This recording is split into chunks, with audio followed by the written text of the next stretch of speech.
El libro de los espíritus, de Allan Kardec. Audiolibro de la edición publicada por Ediciones Abraxas y narrado por Débora Gómez. Prólogo. Este prólogo tiene pocas pretensiones. Únicamente resaltar la labor de Denisard Ribail, Allan Kardec, y comentar algunos aspectos controvertidos, más en la forma que no en el fondo. Denisard Ribail, Allan Kardec y el espiritismo. Hippolyte Léon Denisard Ribail, el futuro Allan Kardec, fue profesor que completó sus estudios en Yverdun, Suiza, en la escuela del renombrado pedagogo Johann Heinrich Pestalozzi, de quien fue discípulo y colaborador. De entre los innumerables trabajos publicados por el profesor Denisard Ribail, mencionaremos a título de simple referencia: Curso práctico y teórico de aritmética, Plan propuesto para el mejoramiento de la educación pública, Memoria sobre la instrucción pública, Manual de geografía para profesores. El título de la mayoría de sus publicaciones demuestra su predilección por la pedagogía, arte de enseñar, lo cual le sirvió, sin duda, en su labor posterior en el campo de estudios que él denominó espiritismo. En la presentación, en 1857, de esos estudios, adoptó el seudónimo de Allan Kardec. Ello fue por indicación de una comunicación mediúmnica, en la que se le dijo que era el nombre que había tenido en una existencia anterior. Entre los antiguos druidas, herederos de la tradición celta en la Galia, Francia, Bretaña e Irlanda, que ya creían en la inmortalidad y la transmigración de las almas. Veamos algunas de sus iniciales y básicas consideraciones. En sus obras póstumas, recopiladas y publicadas en 1890 por Pierre Gatean Ley-Marie, en una segunda parte, Previsiones acerca del espiritismo, y en el capítulo inicial, Mi primera iniciación en el espiritismo, expresó: era en 1854 cuando oí hablar por primera vez de las mesas giratorias.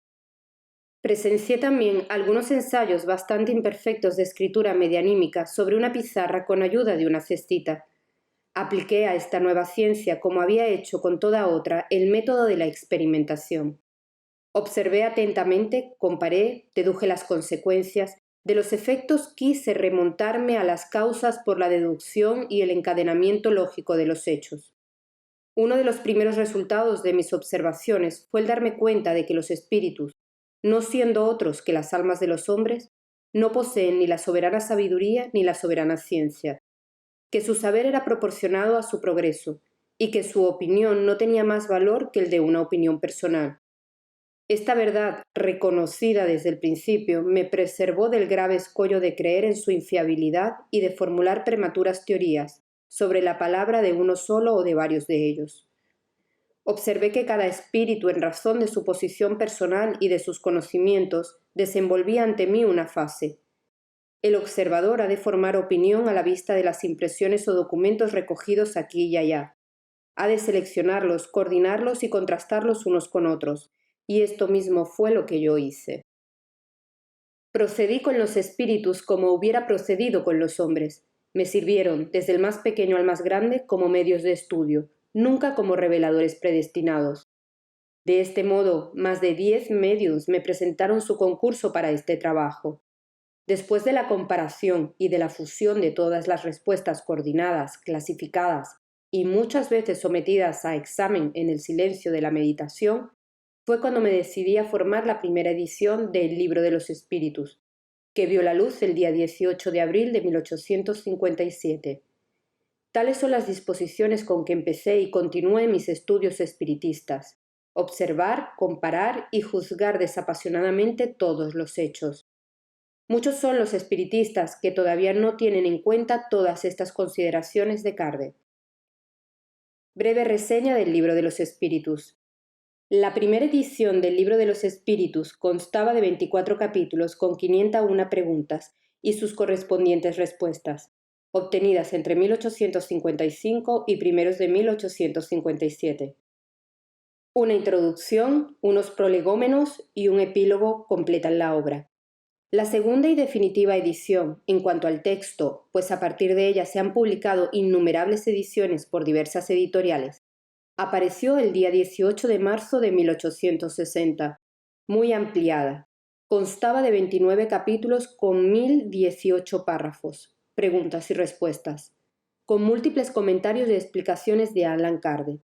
Figuran en esta edición los siguientes apartados. A. Una espléndida introducción al estudio de la doctrina espiritista, donde Alan Kardec expone sistemáticamente los fundamentos de la doctrina, así como las refutaciones a las principales objeciones. B. Unos breves prolegómenos, seguidos de unas firmas muy llamativas. C. Libro primero, Causas primeras. Probablemente pensamos las páginas más complejas del libro de los espíritus, especialmente para nosotros todo lo concerniente al principio vital. D. Libro segundo, Mundo espiritista de los espíritus. Magnífico compendio de todo lo concerniente a la vida física y espiritual del alma. Mención especial de dos textos propios de Kardec, Consideraciones sobre la pluralidad de existencias y ensayo teórico sobre la sensación en los espíritus. E. Libro tercero, Leyes morales. Brillante estudio eminentemente filosófico de todas las problemáticas de índole moral. F. Libro cuarto, Esperanzas y consuelos, que constituye un complemento del libro tercero. G. Conclusión. Resumen de la posición del espiritismo frente a diversos conceptos: materialismo, moral razonada, fases del espiritismo, filosofía racionalista, grados de los adeptos. En el primer apartado de la introducción expresa: para las cosas nuevas se necesitan palabras nuevas. Y siguen consideraciones entre la distinción entre espiritualismo y el espiritismo. Y termina este apartado 1 con: el libro de los espíritus contiene con especialidad la doctrina espiritista y como generalidad se asocia a la doctrina espiritualista. Por esa razón, se ve en la cabecera de su título la frase Filosofía espiritualista. A la publicación de la primera edición del Libro de los Espíritus, 1857, le siguieron las siguientes obras. 1858. Instrucción práctica sobre las manifestaciones espiritistas. Esta obra fue, posteriormente, sustituida y ampliada por el Libro de los Médiums. No obstante, esta instrucción práctica ha sido reeditada en alguna otra ocasión, al menos en lengua castellana. 1858, Alan Kardec funda la Revue Spirite. 1859, ¿qué es el espiritismo? 1860, el Libro de los Espíritus, en su segunda y definitiva edición. 1861, el Libro de los Médiums.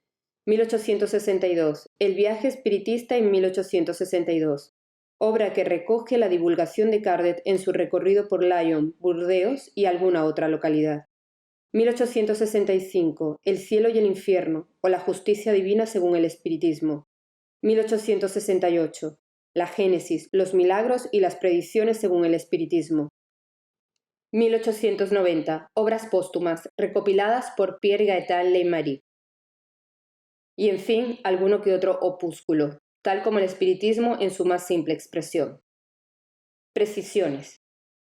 Siguiendo con las reflexiones de Kardec sobre su papel en el advenimiento del espiritismo, mi primera iniciación en el espiritismo de referencia anterior, en el Libro de los Espíritus, Consideraciones sobre la pluralidad de las existencias, hacia el final del largo párrafo número 222, expresa: si nosotros, como otros muchos, hemos adoptado la opinión de la pluralidad de existencias, no es sólo porque procede de los espíritus, sino porque nos ha parecido la más lógica, y porque únicamente ella resuelve cuestiones hasta ahora insolubles. De la misma manera, y aunque procedente de los espíritus la hubiéramos rechazado, al habernos parecido contraria a la razón, como hemos hecho con muchas otras opiniones, porque sabemos, por experiencia, que no debemos aceptar todo lo que de ellos procede, como no debemos aceptar todo lo que de los hombres proviene.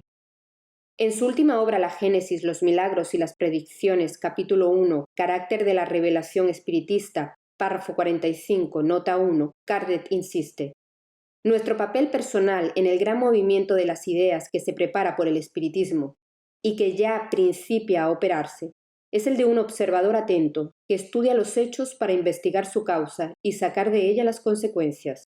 Nosotros hemos confrontado todo lo que nos ha sido posible recoger.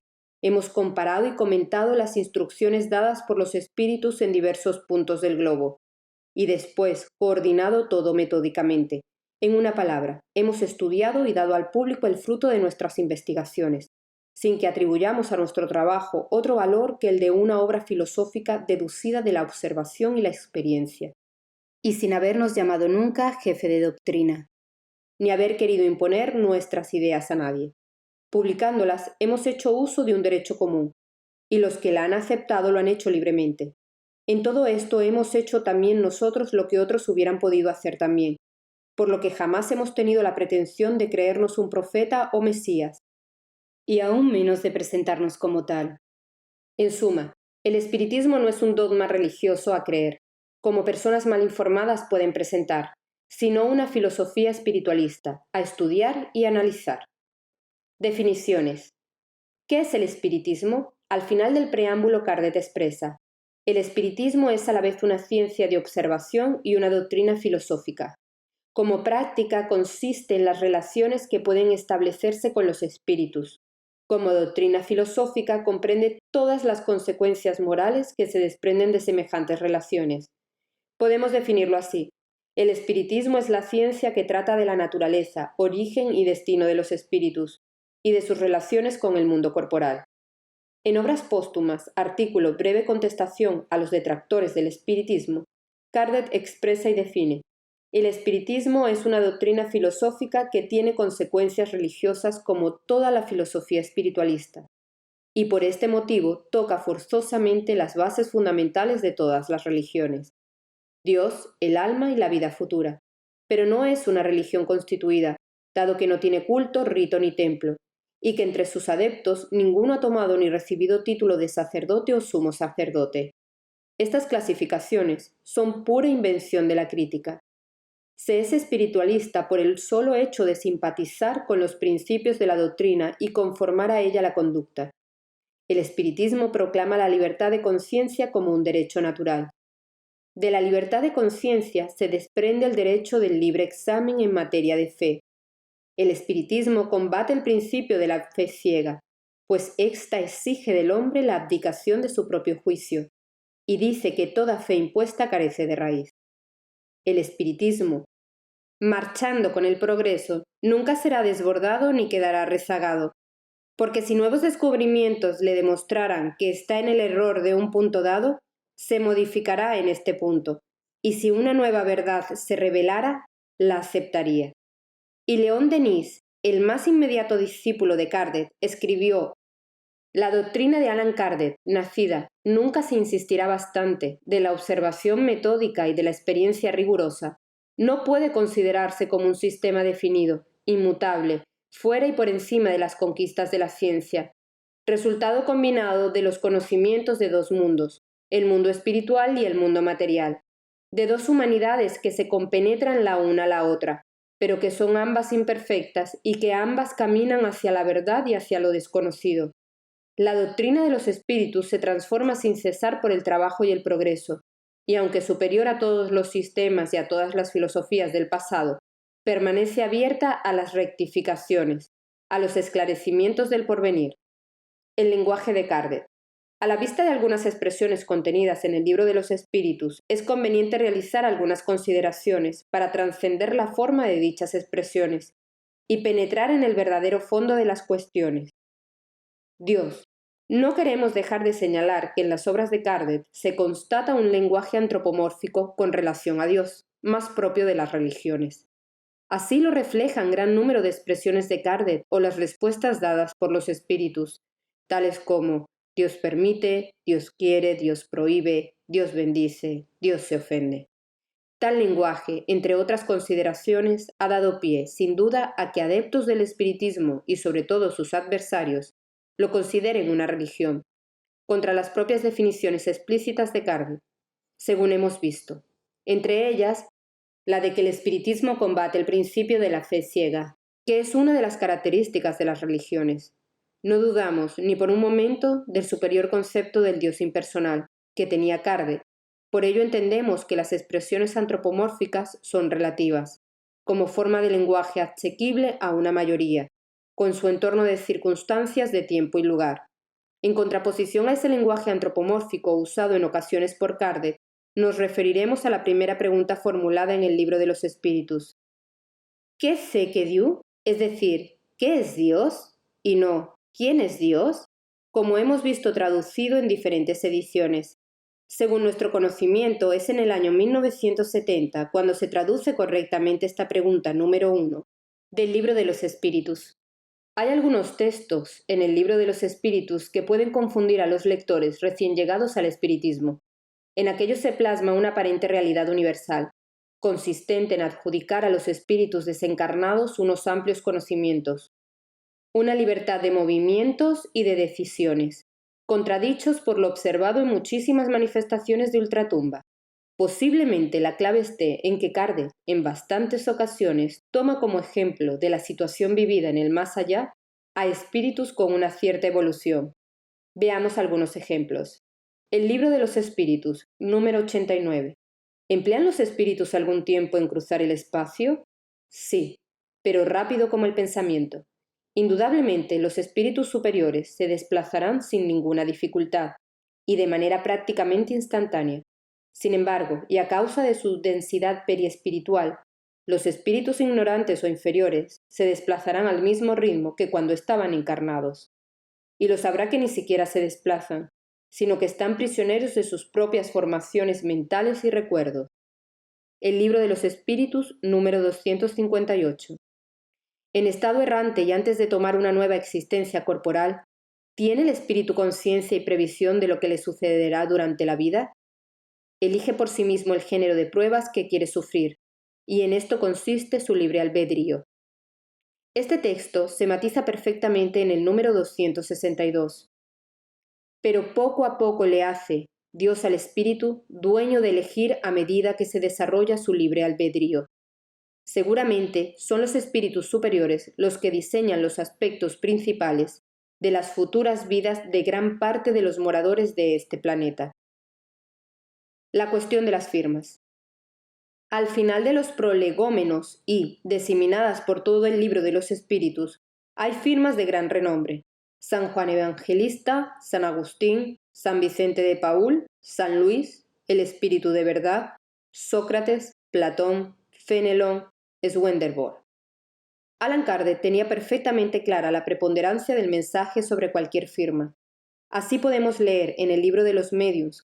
En resumen, es secundaria la cuestión del nombre, y éste podrá considerarse como un simple indicio de la categoría que el espíritu ocupa en la escala espirista.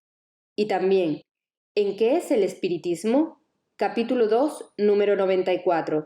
La cuestión de la identidad es, en este caso, completamente secundaria, y sería pueril darle importancia. Lo que sí interesa es la índole de la enseñanza que el espíritu nos trae. ¿Por qué, pues, no prescindió de las firmas de las comunicaciones medianímicas que conforman buena parte del Libro de los Espíritus? No puede haber una respuesta concluyente a esta pregunta. Como mucho podemos aventurar algún posible argumento. Primero, fidelidad a los espíritus que colaboraron con él. Segundo, no adornarse con plumas ajenas. Tercero, su modestia, que podemos ver reflejada en varios textos. Nuestro auténtico papel, el único que ambicionamos, el del trabajador.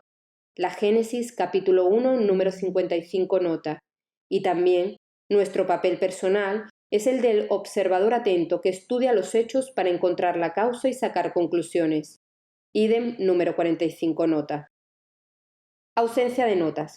No negaremos haber tenido la tentación de colocar varios comentarios y notas al texto de esta edición del Libro de los Espíritus.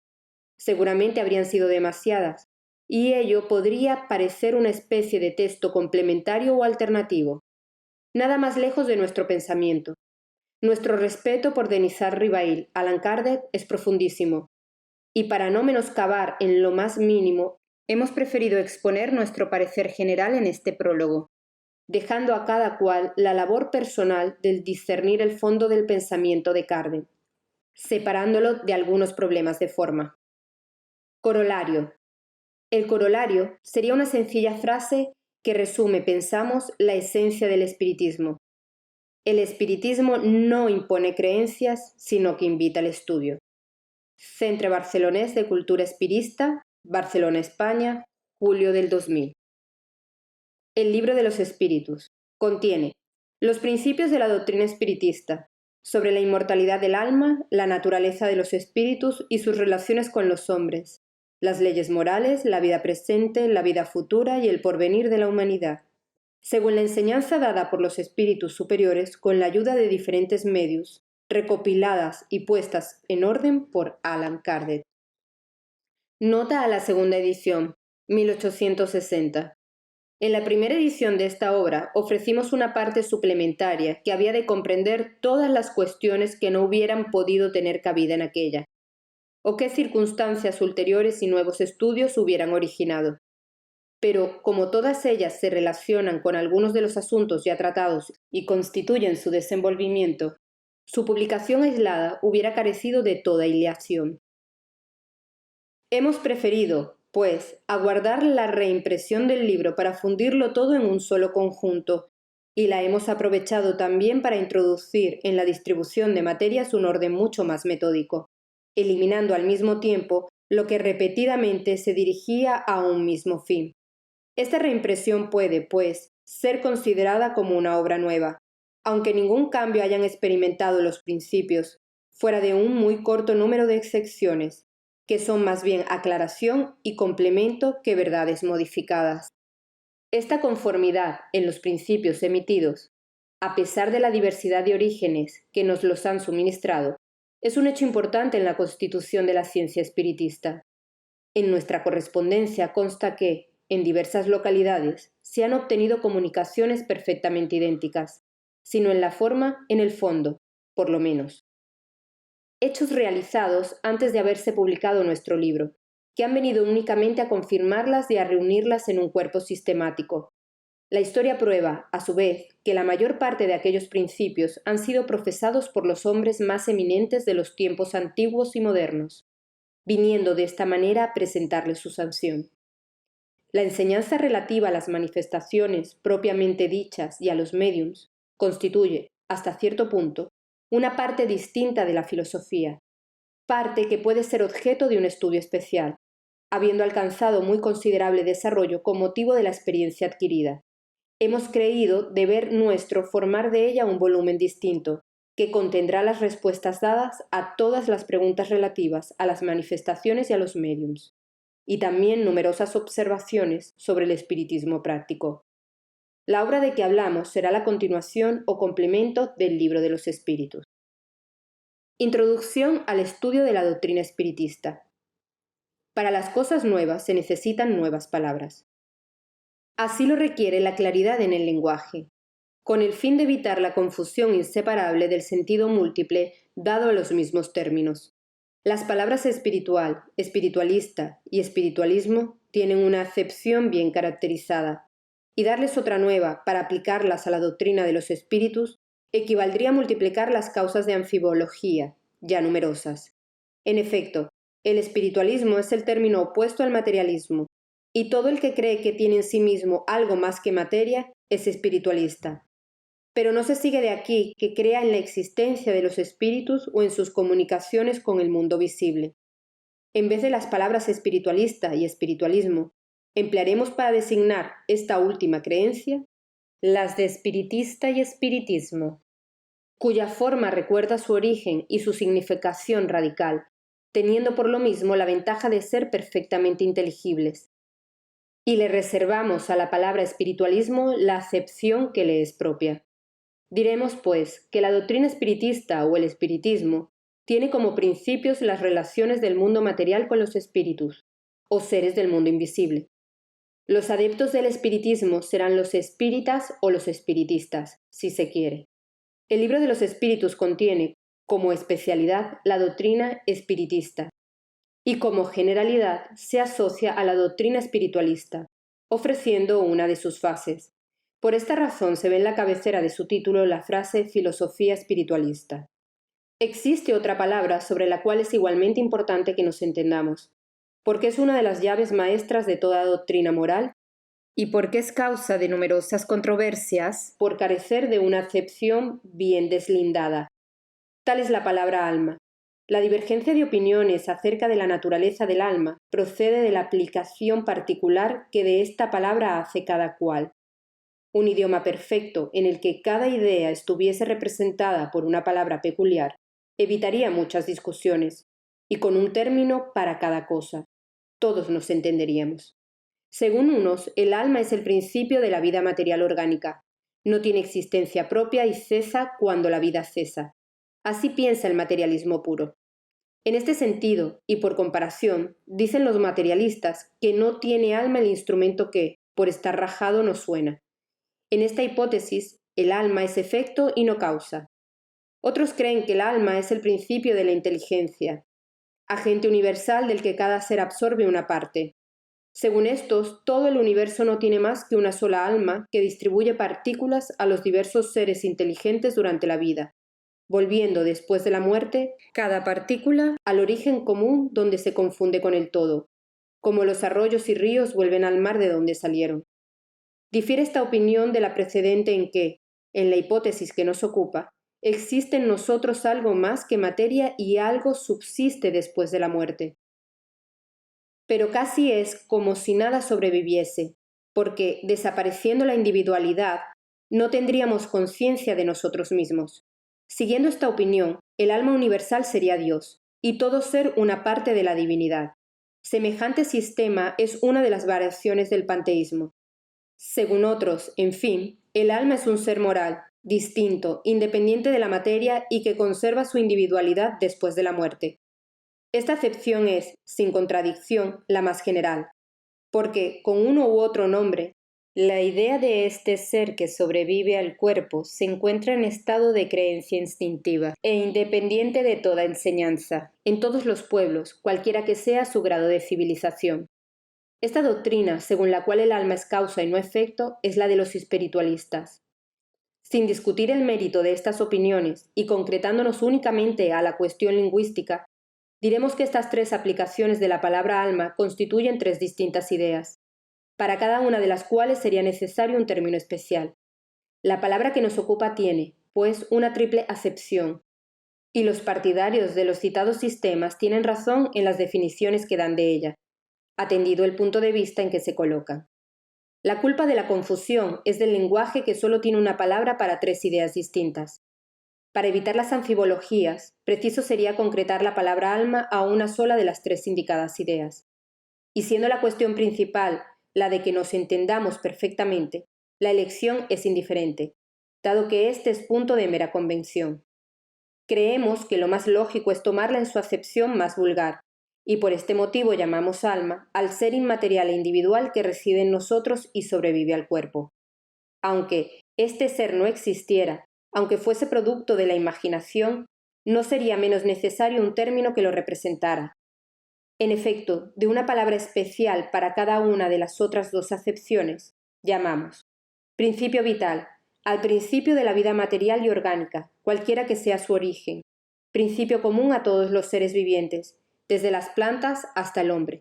El principio vital es distinto e independiente, porque puede existir la vida aún haciendo abstracción de la facultad de pensar.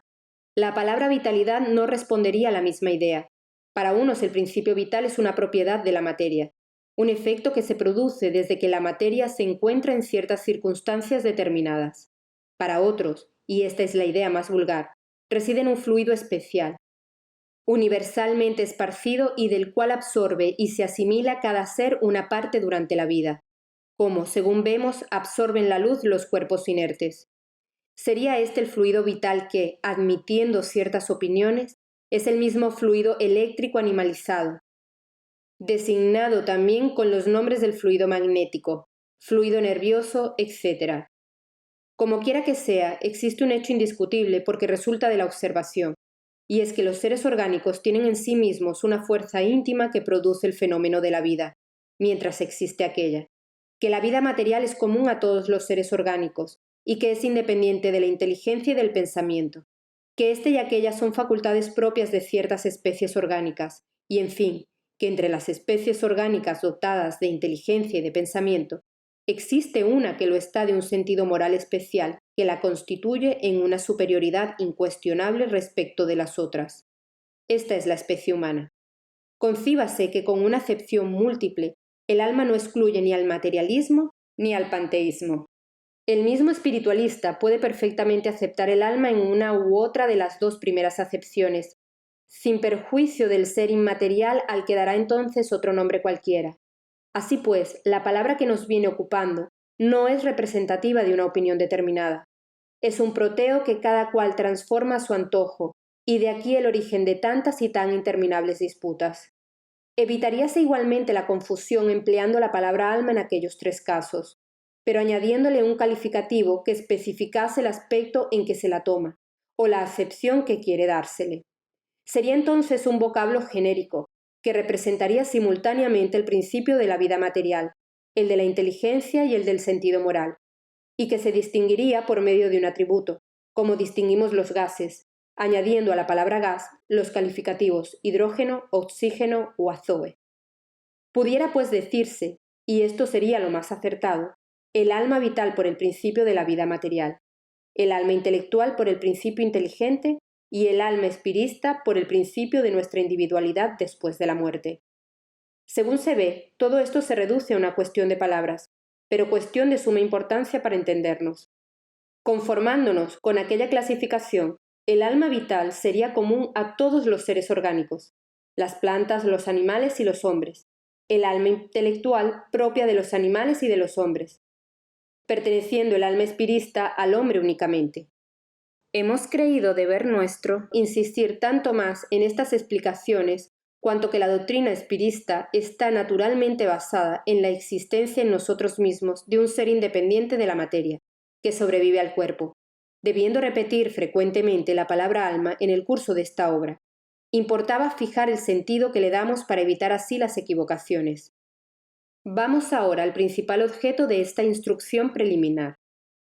Como todo lo nuevo, la doctrina espiritista tiene adeptos y contradictores. Vamos a procurar contestar algunas objeciones de estos últimos, examinando el valor de los motivos en que se apoyan, sin abrigar, empero, la pretensión de convencerlos a todos, ya que gentes hay que creen que para ellas exclusivamente fue hecha la luz.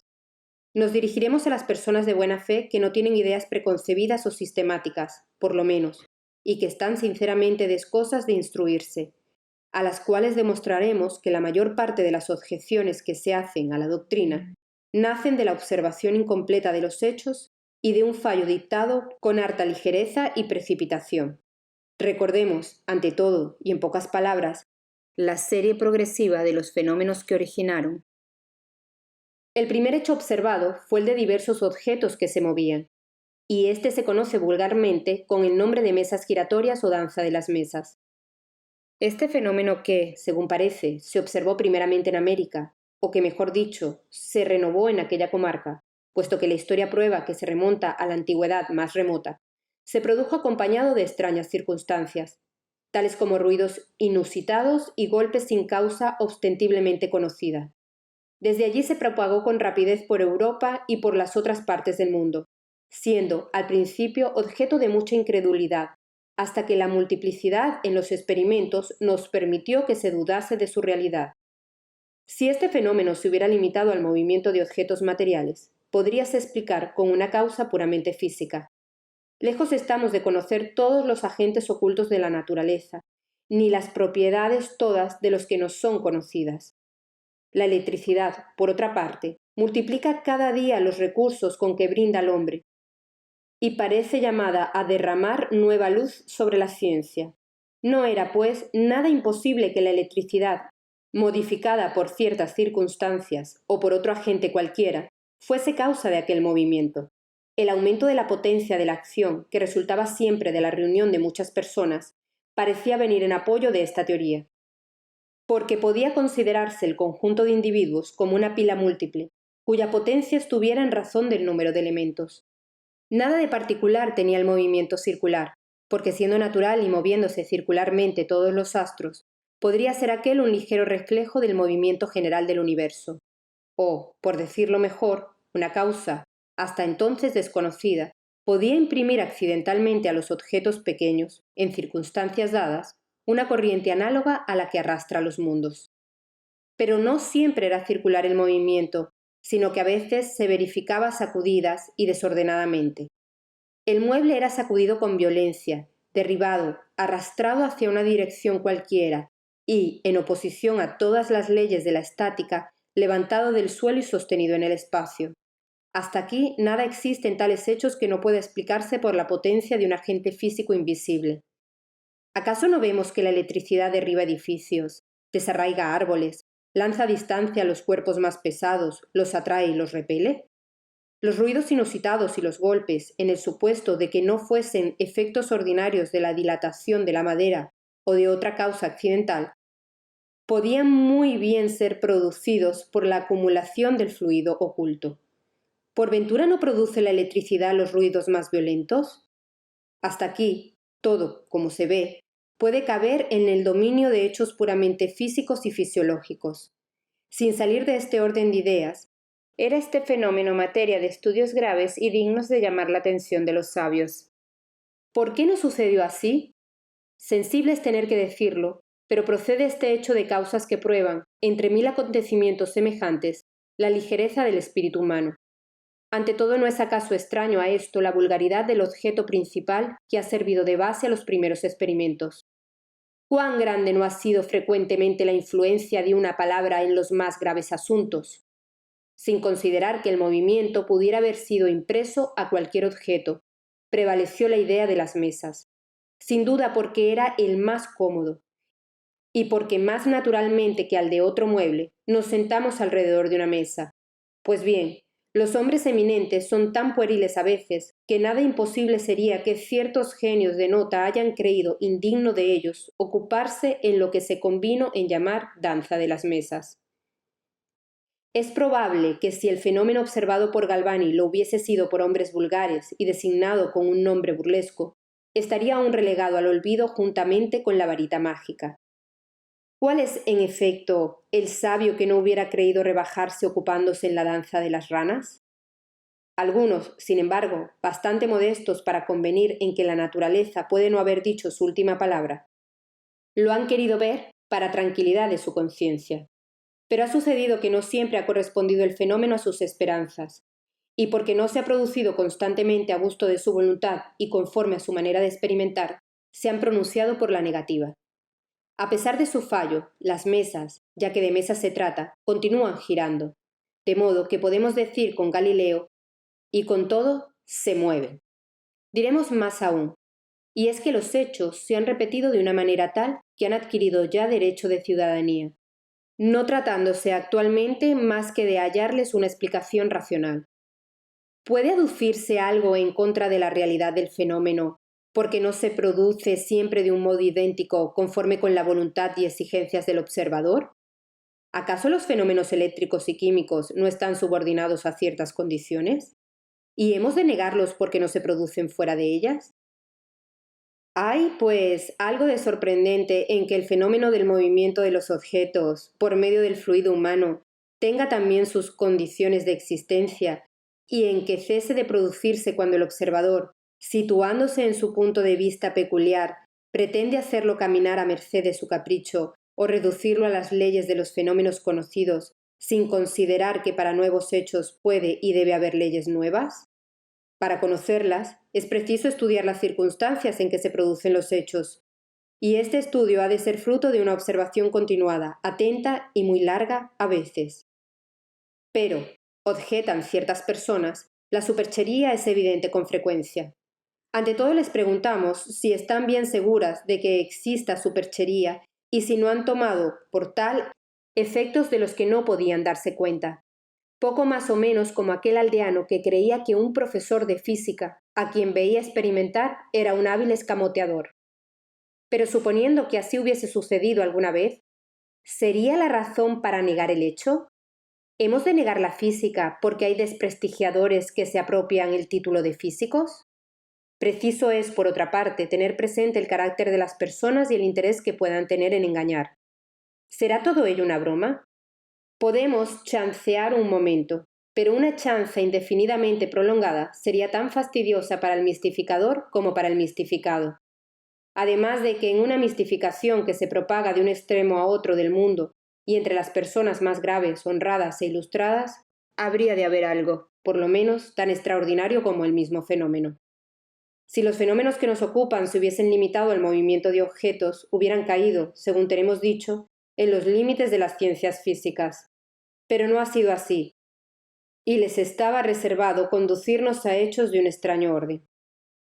No sabemos por qué iniciativa se creyó descubrir que el impulso dado a los objetos no era producido únicamente por una fuerza mecánica ciega, sino que intervenía en el movimiento una causa inteligente. Una vez abierto este sendero, ofrecióse un campo nuevo a las observaciones, y quedó descorrido el velo de muchos misterios. ¿Interviene, en efecto, una potencia inteligente? Esta es la cuestión. Si la potencia existe, ¿cuál es? ¿Cuál su naturaleza y cuál su origen? ¿Es superior a la humanidad? Tales son las preguntas involucradas en la primera. Las primeras manifestaciones inteligentes se obtuvieron por medio de mesas que se levantaban y daban con uno de sus pies un número indeterminado de golpes, representativos de las palabras sí o no, según lo convenido, respondiendo de esta manera a las preguntas que se hacían. Hasta aquí, nada hay convincente para los escépticos, porque no podía atribuirse el resultado a la casualidad. Obtuviéronse después contestaciones más extensas con las letras del alfabeto, haciendo que el objeto diese el número de golpes correspondiente al número de orden de cada letra. Consiguióse formar palabras y frases que contestaban a las preguntas hechas.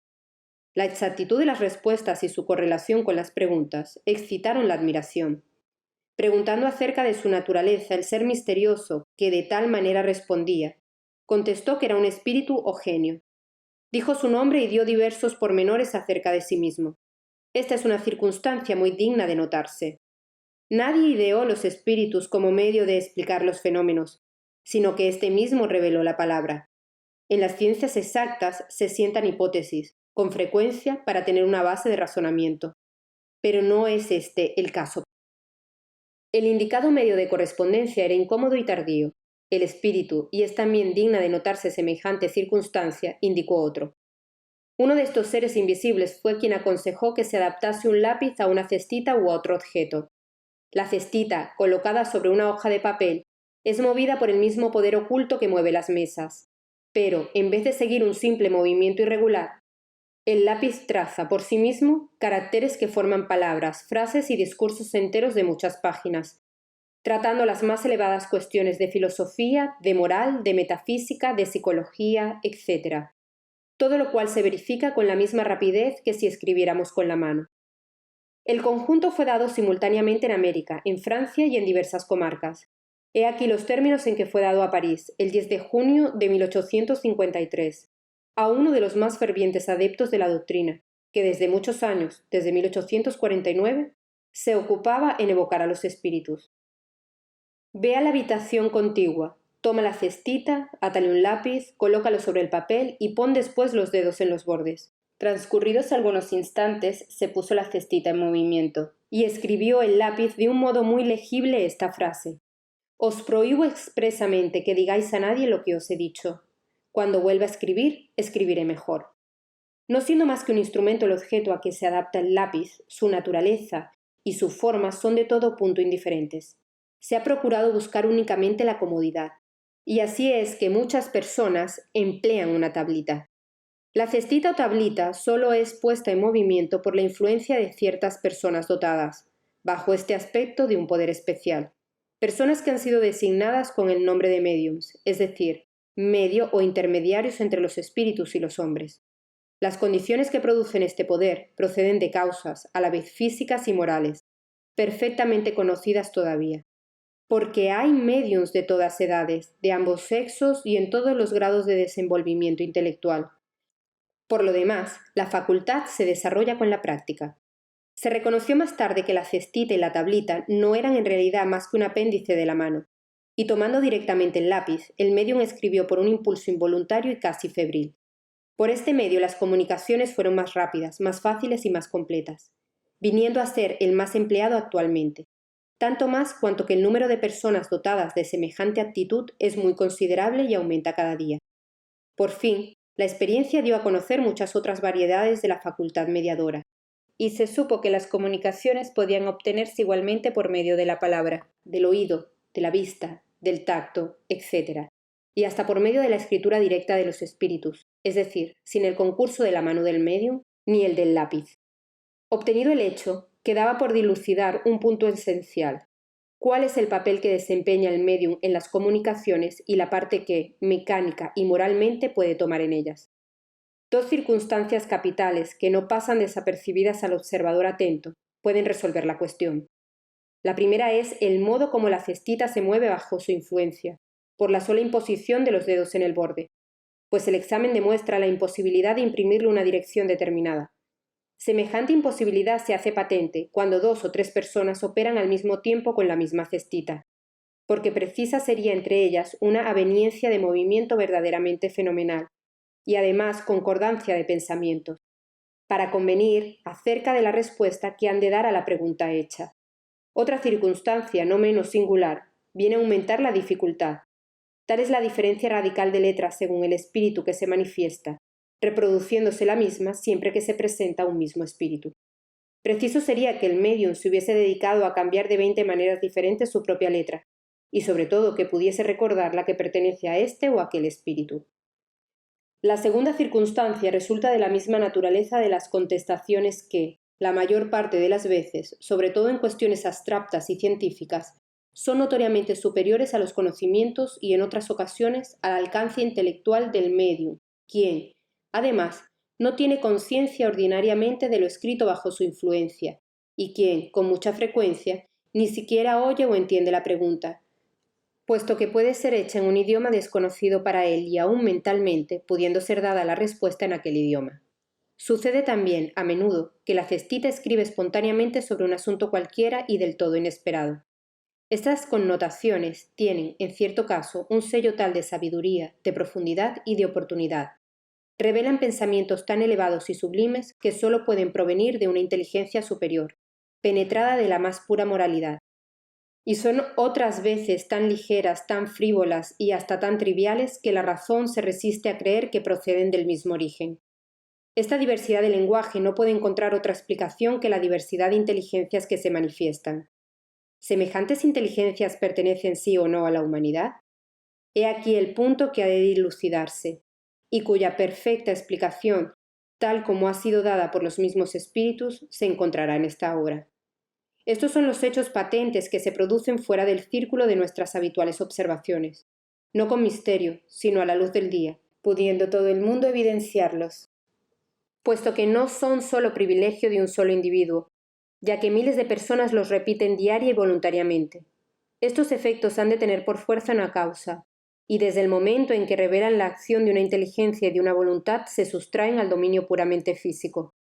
Muchas teorías se han emitido sobre el particular. Las examinaremos en breve y veremos si pueden dar razón de todos los hechos que se producen. Interinamente admitamos la existencia de seres distintos de la humanidad, puesto que esta es la explicación dada por las inteligencias que se manifiestan, y veamos ahora lo que nos dicen. Los seres que se comunican se designan a sí mismos, según hemos dicho, con el nombre de espíritus o genios, y dicen haber pertenecido, algunos, por lo menos, a los hombres que vivieron en la tierra. Constituyen el mundo espiritual, como nosotros constituimos durante la vida el mundo corporal. Pasemos a resumir en pocas palabras los puntos más culminantes de la doctrina que nos han transmitido, para responder más fácilmente a ciertas objeciones. Dios es eterno, inmutable, inmaterial, único, todopoderoso, soberanamente justo y bueno. Creó el universo que comprende todos los seres animados e inanimados, materiales e inmateriales. Los seres materiales constituyen el mundo visible o corporal y los inmateriales el invisible o espirista, es decir, el de los espíritus. El mundo espiritista es el normal, primitivo, eterno, preexistente y sobreviniente a todo. El mundo corporal no pasa de ser secundario. Podría dejar de existir o no haber existido nunca sin que se alterase la esencia del mundo espiritista.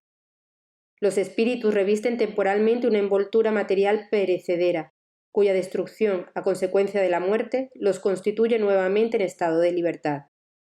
Entre las diferentes especies de seres corporales, Dios ha escogido a la especie humana para la encarnación de los espíritus que han llegado a cierto grado de desarrollo, lo cual les da la superioridad moral e intelectual sobre todos los otros.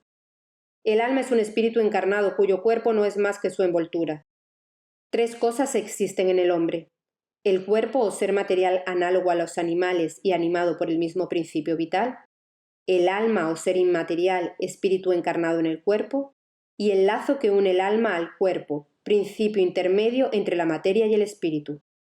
Así pues, el hombre tiene dos naturalezas. Por el cuerpo participa de la naturaleza de los animales, cuyos instintos tiene, y por el alma participa de la naturaleza de los espíritus.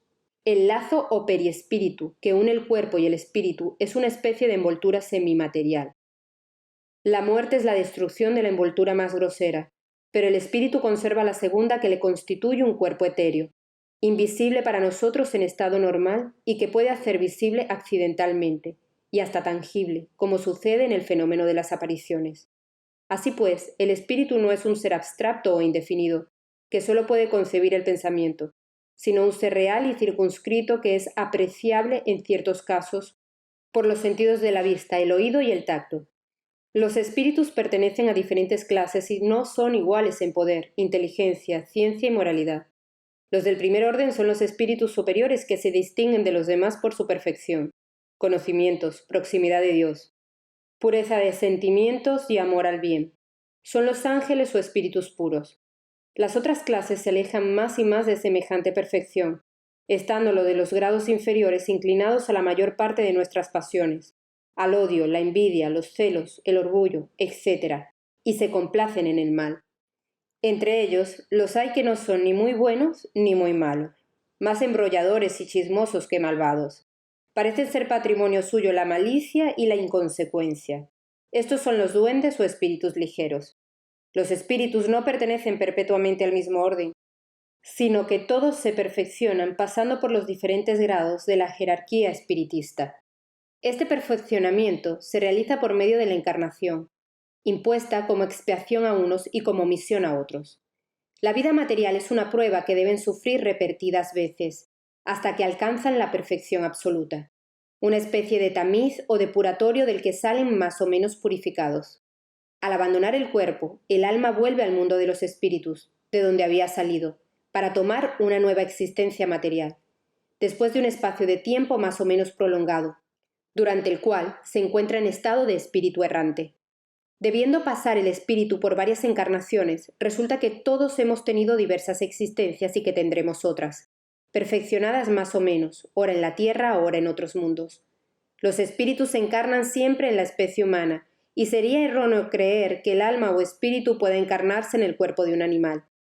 Las diferentes existencias corporales del espíritu siempre son progresivas, nunca retrógradas, pero la rapidez del progreso depende de los esfuerzos que hagamos para llegar a la perfección.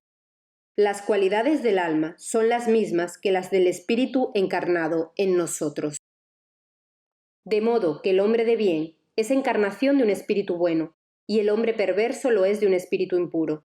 El alma era individual antes de la encarnación, y continúa siéndolo después de separarse del cuerpo. A su vuelta al mundo de los espíritus, el alma encuentra en él a todos los que conoció en la tierra, y todas sus existencias anteriores se presentan a su memoria con el recuerdo de todo el bien y de todo el mal que ha hecho. El espíritu encarnado está bajo la influencia de la materia, y el hombre que vence semejante influencia por medio de la elevación y purificación de su alma se aproxima a los espíritus buenos a los cuales se unirá algún día. El que se deja dominar por las malas pasiones y cifra toda su ventura en la satisfacción de los apetitos groseros, se aproxima a los espíritus impuros, dando el predominio a la naturaleza animal. Los espíritus encarnados pueblan los diferentes globos del universo. Los espíritus no encarnados o errantes no ocupan una región determinada y circunscrita, sino que están por todas partes, en el espacio, a nuestro lado, viéndonos y codeándose incesantemente con nosotros. Forman una población invisible que se agita a nuestro alrededor. Los espíritus ejercen en el mundo moral y hasta en el físico una acción incesante, obran sobre la materia y el pensamiento, y constituyen uno de los poderes de la naturaleza, causa eficiente de una multitud de fenómenos inexplicados o mal explicados hasta ahora, y que sólo en el espiritismo encuentran solución racional. Las relaciones de los espíritus con los hombres son constantes. Los espíritus buenos nos excitan al bien, nos fortalecen en las pruebas de la vida y nos ayudan a sobrellevarlas con valor y resignación. Los espíritus malos nos excitan al mal, y les es placentero vernos sucumbir y equipararnos a ellos. Las comunicaciones de los espíritus con los hombres son ocultas u ostensibles. Tienen lugar las comunicaciones ocultas por medio de la buena o mala influencia que ejercen sobre nosotros sin que lo conozcamos. A nuestro juicio toca el distinguir las buenas de las malas inspiraciones. Las comunicaciones ostensibles se verifican por medio de la escritura, de la palabra o de otras manifestaciones materiales, y la mayor parte de las veces por mediación de los médiums que sirven de instrumento a los espíritus. Los espíritus se manifiestan espontáneamente o cuando se les evoca. Puede evocárseles a todos, lo mismo a los que animaron a los hombres oscuros que a los más ilustres personajes, cualquiera que sea la época en que hayan vivido, así a los de nuestros parientes y amigos, como a los de nuestros enemigos, y obtener, en comunicaciones verbales o escritas, consejos y reseñas de su situación de ultratumba, de sus pensamientos respecto de nosotros, como también aquellas revelaciones que les es lícito hacernos. Los espíritus son atraídos en razón de su simpatía hacia la naturaleza moral del centro que los evoca. Los espíritus superiores se complacen en las reuniones graves en que prevalecen el amor del bien y el deseo sincero de instruirse y perfeccionarse. Su presencia ahuyenta a los espíritus inferiores que encuentran, por el contrario, franco acceso y pueden obrar con entera libertad, en personas frívolas o guiadas únicamente por la curiosidad, y en donde quiera que reinen malos instintos. Lejos de esperar de ellas buenas advertencias y enseñanzas útiles, no deben esperarse más que futilezas, mentiras, bromas pesadas o mistificaciones, porque a veces usurpan nombres venerables para mejor inducir al error. Es sumamente fácil distinguir los espíritus buenos de los malos, porque el lenguaje de los espíritus superiores es siempre digno, noble, inspirado por la más pura moralidad, desprovisto de toda pasión baja, y porque sus consejos respiran la más profunda sabiduría, teniendo siempre por objeto nuestro perfeccionamiento y el bien de la humanidad. El de los espíritus inferiores es, por el contrario, inconsecuente, trivial con frecuencia y hasta grosero. Si dicen a veces cosas buenas y verdaderas, con más frecuencia aún las dicen falsas y absurdas por malicia o por ignorancia, y abusan de la buena credulidad y se divierten a expensas de los que le consultan, dando pábulo a su vanidad y alimentando sus deseos con mentidas esperanzas. En resumen, solamente en las reuniones graves, en aquellas cuyos miembros están unidos por una comunidad íntima de pensamientos encaminados al bien, se obtienen comunicaciones serias en la verdadera acepción de la palabra. La moral de los espíritus superiores se resume, como la de Cristo, en esta máxima evangélica: hacer con los otros lo que quisiéramos que a nosotros se nos hiciese, es decir, hacer bien y no mal. En este principio encuentra el hombre la regla universal de conducta para sus más insignificantes acciones. Nos enseñan que el egoísmo, el orgullo y la sensualidad son pasiones que nos aproximan a la naturaleza animal, ligándonos a la materia, que el hombre que, desde este mundo, se desprende de la materia despreciando sus humanas futilidades y practicando el amor al prójimo, se aproxima a la naturaleza espiritual, que cada uno de nosotros debe ser útil, con arreglo a las facultades y a los medios que Dios, para probarle, ha puesto a su disposición, que el fuerte y el poderoso deben apoyo y protección al débil, porque el que abusa de su fuerza y poderío para oprimir a su semejante, viola la ley de Dios. Nos enseñan, en fin, que en el mundo de los espíritus, donde nada puede ocultarse, el hipócrita será descubierto y patentizadas todas sus torpezas, que la presencia inocultable y perenne de aquellos con quienes nos hemos portado mal es uno de los castigos que nos están reservados, y que al estado de inferioridad y de superioridad de los espíritus son inertes penas y recompensas desconocidas en la tierra. Pero nos enseñan también que no hay faltas irremisibles y que no pueden ser borradas por la expiación. El medio de conseguirlo lo encuentra el hombre en las diferentes existencias que le permiten avanzar, según sus deseos y esfuerzos, en el camino del progreso y hacia la perfección que es su objeto final. Tal es el resumen de la doctrina espiritista, según resulta de la enseñanza dada por los espíritus superiores. Pasemos ahora a las objeciones que a ella oponen algunos. Para muchas personas, la oposición de las corporaciones sabias es sino una prueba, por lo menos una poderosa presunción en contra. No somos nosotros de los que gritamos contra los sabios, a ese, porque no queremos que se nos diga que damos coces de asno, sino que, por el contrario, les tenemos en mucha estima, y nos creíamos muy honrados siendo uno de ellos. pero no siempre puede ser su opinión un juicio irrevocable.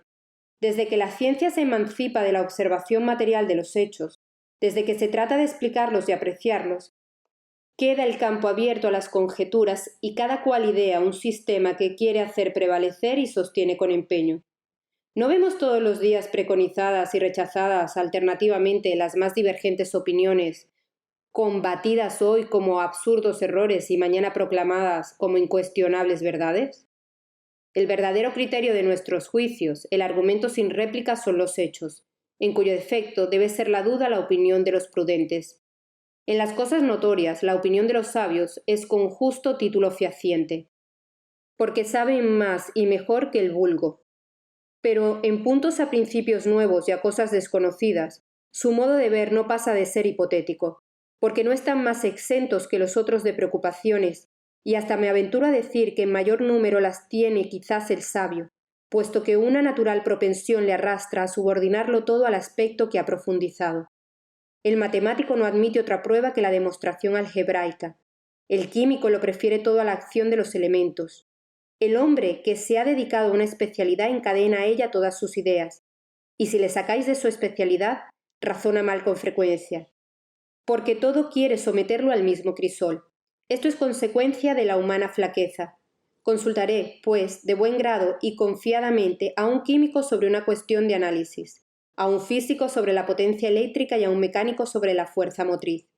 Pero séame permitido, y esto sin rebajar el aprecio que merecen sus conocimientos especiales, no valorar del mismo modo su opinión negativa en materia de espiritismo, como no estimo el parecer de un arquitecto sobre la música. Las ciencias vulgares están basadas en las propiedades de la materia que a nuestro antojo podemos manipular y someter a nuestros experimentos. Los fenómenos espiritistas están basados en la acción de inteligencias que, teniendo voluntad propia, nos prueban a cada instante que no se hallan a merced de nuestros caprichos. No pueden, pues, observarse de la misma manera, sino que hemos de colocarlos en condiciones especiales y en distinto punto de vista, y querer someterlos a los procedimientos ordinarios de investigaciones es lo mismo que establecer analogías que no existen. La ciencia, propiamente tal es, pues, incompetente como ciencia, para fallar la cuestión del espiritismo. No ha de ocuparse en él, y su juicio, cualquiera que sea, favorable o contrario, no puede tener importancia alguna. El espiritismo es resultado de una convicción personal que, como individuos, pueden abrigar los sabios, haciendo abstracción de su calidad de tales. Pero someter esta cuestión a la ciencia equivaldría tanto como someter la existencia del alma a una asamblea de físicos o de astrónomos. En efecto, todo el espiritismo está contenido en la existencia del alma y en su estado después de la muerte. Y es soberanamente ilógico creer que un hombre ha de ser un gran psicólogo, porque es un gran matemático o un gran anatomista. Al disecar el cuerpo humano, el anatomista busca el alma, y porque no tropieza con ella su escalpelo, como con un nervio, o porque no la ve desprenderse como un gas, deduce que no existe, mirando la cosa desde el punto de vista exclusivamente material. ¿Quiere esto decir que tenga razón contra la opinión universal? No. Véase, pues, cómo el espiritismo no incumbe a la ciencia. Cuando las creencias espiritistas se hayan vulgarizado, cuando sean aceptadas por las masas y a juzgar por la rapidez con que se propagan, esa época no puede estar muy lejos. Sucederá con esta como con todas las otras ideas nuevas que han encontrado oposición y los sabios se rendirán a la evidencia. Hasta que ese tiempo llegue, es intempestivo distraerlos de sus trabajos especiales para obligarles a que se ocupen en una materia ajena a sus atribuciones y a su programa. En el interín, los que, sin haber estudiado profunda y anticipadamente el asunto, optan por la negativa y escarnecen a los que no siguen su parecer, olvidan que otro tanto ha acontecido con la mayor parte de los grandes descubrimientos que honran a la humanidad, y se exponen a que sus nombres aumenten la lista de los ilustres proscriptores de ideas nuevas, y a verlos inscritos a continuación de los de aquellos miembros de la docta asamblea que, en 1752, acogió con explosiones de risa la memoria de Franklin sobre los pararrayos, juzgándola indigna de figurar en el número de los informes que le eran dirigidos, y de los de aquella otra que fue causa de que Francia perdiese la gloria de iniciar la navegación por medio del vapor, declarando que el sistema de Fulton era un sueño irrealizable, a pesar de que semejantes cuestiones eran de su competencia. Si pues esas corporaciones que contaban en su seno lo más granado de los sabios del mundo, solo burlas y sarcasmos prodigaron a las ideas que no comprendían, ideas que, algunos años después, habían de revolucionar la ciencia, las costumbres y la industria, ¿cómo podrán esperarse que les merezca mejor acogida una cuestión extraña a sus tareas? Esos errores de algunos, lamentables para su memoria, no pueden privarles de los títulos que tienen adquiridos, por otro concepto, a nuestro aprecio. Pero, ¿se ha de menester acaso de un diploma oficial para tener sentido común? ¿Y solo imbéciles se encuentran por ventura fuera de las poltronas académicas? Fíjense bien los ojos en los adeptos de la doctrina espiritista, y entonces se verá si solo ignorantes cuenta, y si el número inmenso de hombres de mérito que la han abrazado permite que se la coloque en el rango de las creencias de las mujerzuelas. Su carácter y su ciencia valen la pena de que se diga, puesto que tales hombres afirman eso, algo por lo menos debe tener de cierto. Volvemos a repetir que si los hechos que nos ocupan se hubiesen concretado al movimiento mecánico de los cuerpos, la investigación de la causa física del fenómeno entraba en el dominio de la ciencia. Pero tratándose de una manifestación que se sustrae de las leves de la humanidad, no es competente la ciencia material, porque no puede ser explicada ni por medio de los números ni por medio de la potencia mecánica. Cuando surge un nuevo hecho que no se desprende de ninguna de las ciencias conocidas, el sabio debe, para estudiarlo, hacer abstracción de su ciencia y convencerse de que constituye para él un nuevo estudio que no puede hacerse con ideas ya preconcebidas. El hombre que cree infalible a su razón está muy cercano del error, pues hasta los que patrocinan las ideas más falsas se apoyan en su razón, y en virtud de ella rechazan todo lo que les parece imposible. Los que en otras épocas han rechazado los admirables descubrimientos con que se honra a la humanidad, apelan, para hacerlo, a la razón. Lo que se llama tal no es más que orgullo con frecuencia, y aquel que se cree infalible pretende igualarse a Dios. Nos dirigimos, pues, a los que son bastante prudentes para dudar de lo que no han visto, y que, juzgando del porvenir por el pasado, no creen que el hombre ha llegado a su apogeo, ni que la naturaleza le haya presentado ya la última página de su libro.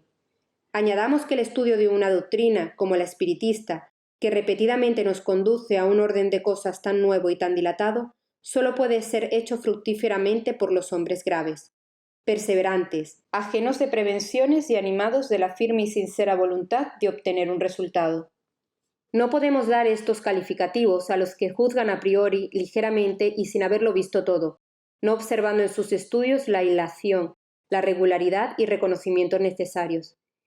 Y menos aún podemos darlos a ciertas personas que, para no desmentir su reputación de chistosos, se esfuerzan en encontrar un lado burlesco a las cosas más verdaderas, o reputadas tales por individuos cuya ciencia, carácter y convicciones tienen derecho a la consideración de todo el que precie de saber vivir en sociedad.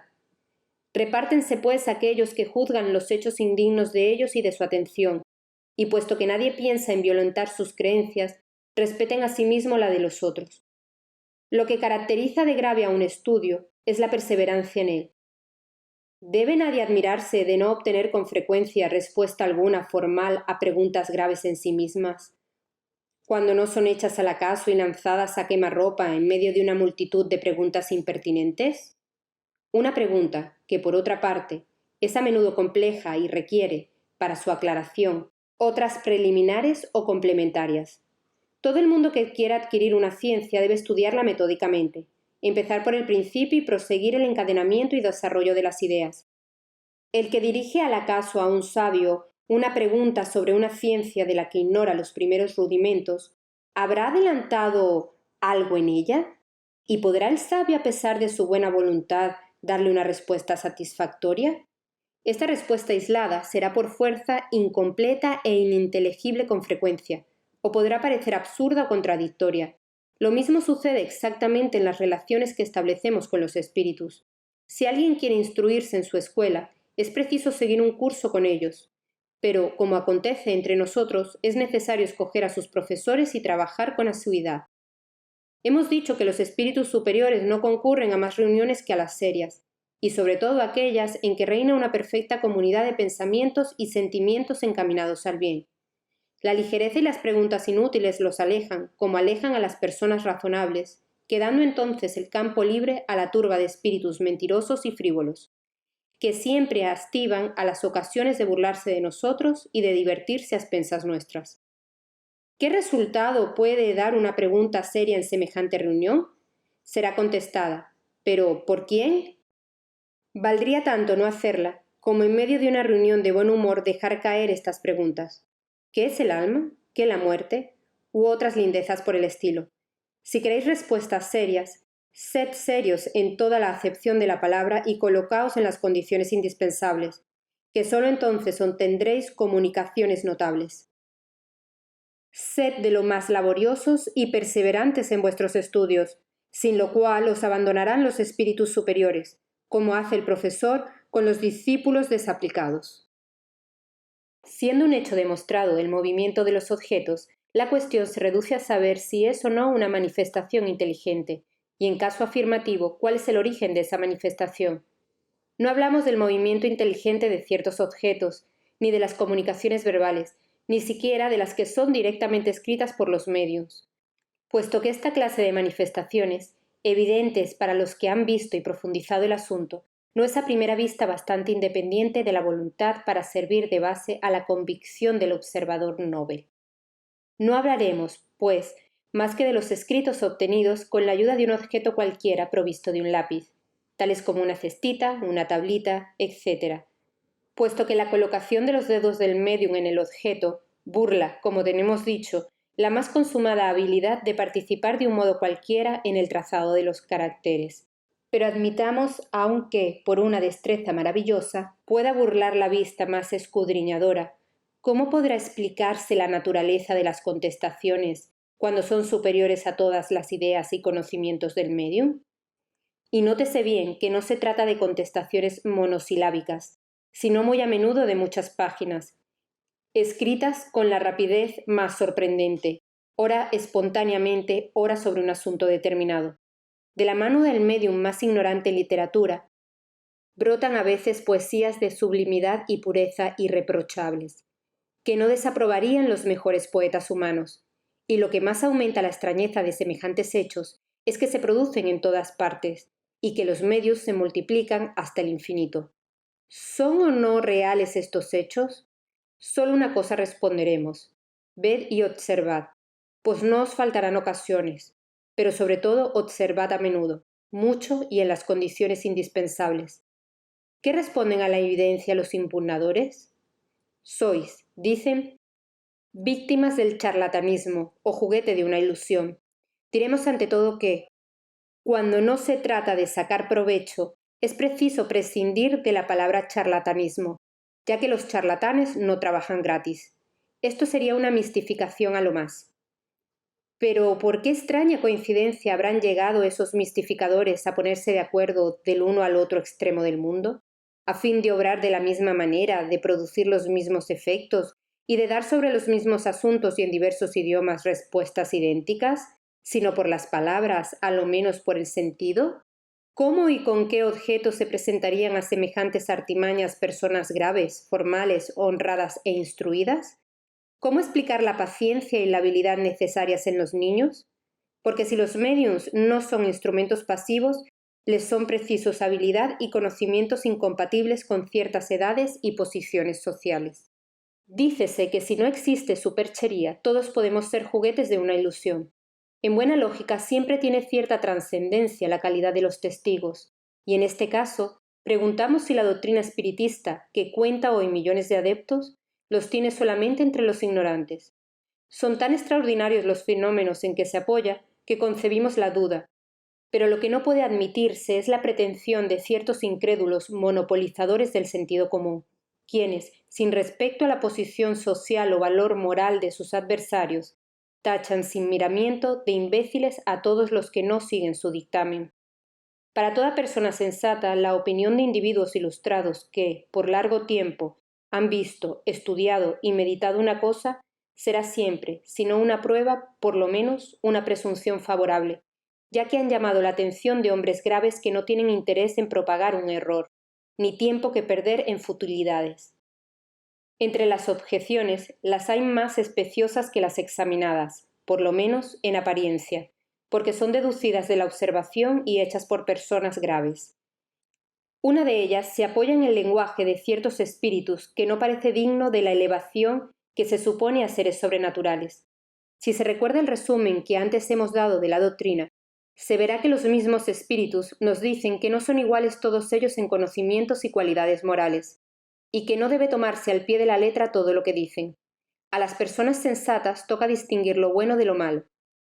Seguramente los que de este hecho deduzcan la consecuencia de que siempre nos las habemos con seres malvados, cuya ocupación única es la de mistificarnos, no tendrán conocimiento de las comunicaciones obtenidas en las reuniones donde solo se presentan espíritus superiores, pues de otra manera no pensarían de aquel modo.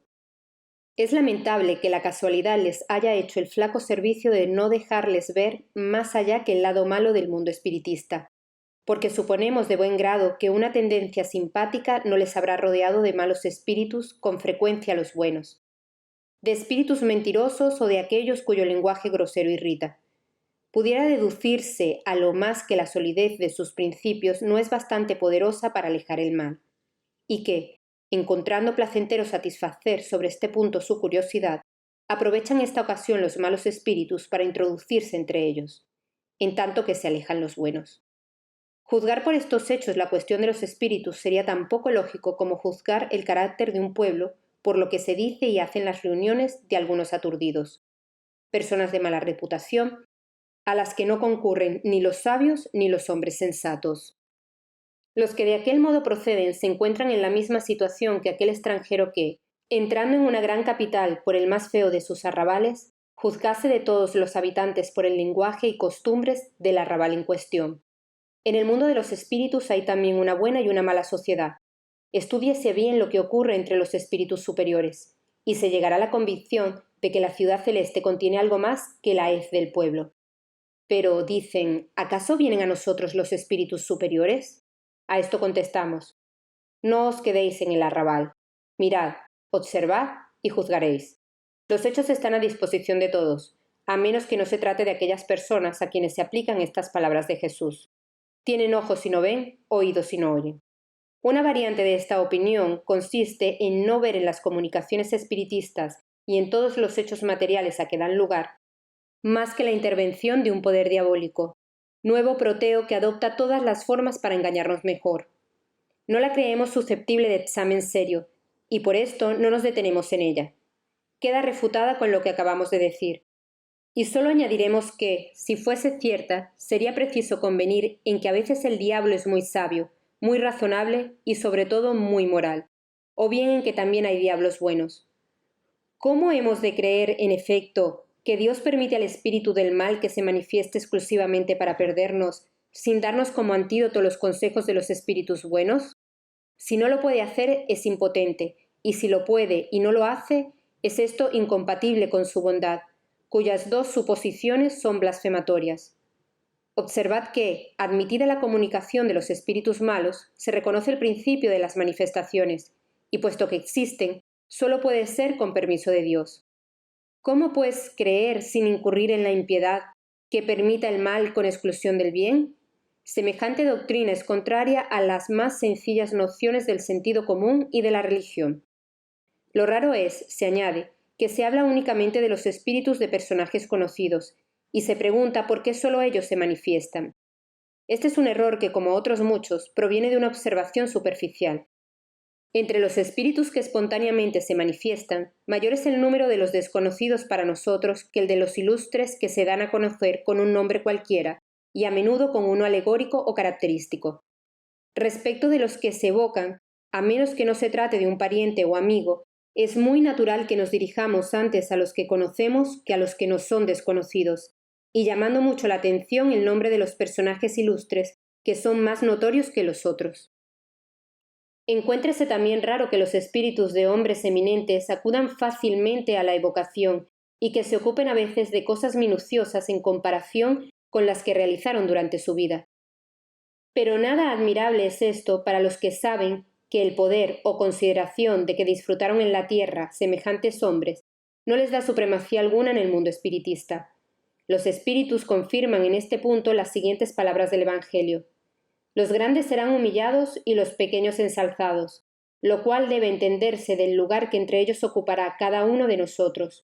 Y así es como el que fue primero en la tierra puede encontrarse que es el último entre ellos, como aquel ante quien bajamos la cabeza durante su vida puede venir a nosotros como el más humilde artesano, porque, al morir, dejó toda su grandeza, y como el más poderoso monarca puede hallarse en puesto inferior al del último de sus vasallos. Es un hecho demostrado que la observación y confirmado por los mismos espíritus que los inferiores usurpan a menudo nombres conocidos y venerados.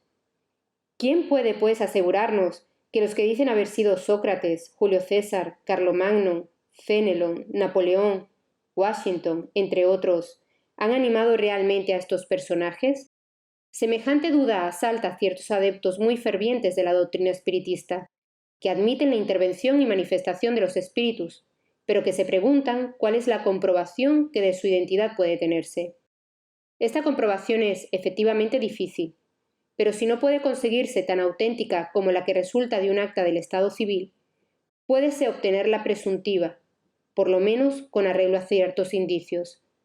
Cuando el espíritu de alguien que nos es personalmente conocido se manifiesta, de un amigo o de un pariente, por ejemplo, sobre todo si hace poco que ha muerto, sucede por regla general que su lenguaje está en perfecta relación con el carácter que sabemos que tenía. Este es ya indicio de identidad, pero no es lícito dudar cuando el mismo espíritu habla de cosas privadas y recuerda circunstancias de familia, que sólo del interlocutor son conocidas. El hijo no se equivocará seguramente respecto del lenguaje de su padre y de su madre, ni éstos respecto del de aquel. A veces tienen lugar en esta clase de evocaciones íntimas cosas notabilísimas, capaces de convencer al más incrédulo. El escéptico más endurecido se ve a menudo aterrado por las revelaciones inesperadas que se le hacen. Otra circunstancia muy característica viene a apoyar la identidad. Hemos dicho que el carácter de letra del médium cambia generalmente con el espíritu evocado, y que se reproduce el mismo carácter siempre que se presenta el mismo espíritu. Se ha notado muchas veces que, sobre todo en las personas muertas recientemente, con respecto a la evocación, el carácter de la letra tiene una semejanza visible con el de la misma persona durante la vida, y se han obtenido firmas de exactitud perfecta. Estamos, sin embargo, muy lejos de dar este hecho como regla, y mucho menos como constante, sino que lo mencionamos como digno de notarse. Solo los espíritus que han llegado a cierto grado de purificación están libres de las influencias corporales, pero hasta que no están completamente desmaterializados, esta es la expresión que ellos mismos emplean, conservan la mayor parte de las ideas, de las inclinaciones y hasta de las manías que tenían en la tierra, lo cual es también un medio de reconocimiento. Pero estos se hallan sobre todo en una multitud de pormenores que sólo la observación atenta y prolongada puede revelar. Se ven escritores discutiendo sus propias obras o doctrinas, y aprobar o condenar parte de ellas, y otros espíritus recordar circunstancias ignoradas o poco conocidas de su vida o muerte, cosas todas que, por lo menos, son pruebas morales de identidad, únicas que pueden invocarse en punto a hechos abstractos. Si, pues, la identidad del espíritu evocado puede obtenerse hasta cierto punto en algunos casos, no existe razón para que no suceda lo mismo en otros. Y si no se tiene para con las personas cuya muerte es más remota, los mismos medios de comprobación, se cuenta siempre con los del lenguaje y carácter. Porque seguramente el espíritu de un hombre de bien no hablará como el de un perverso depravado.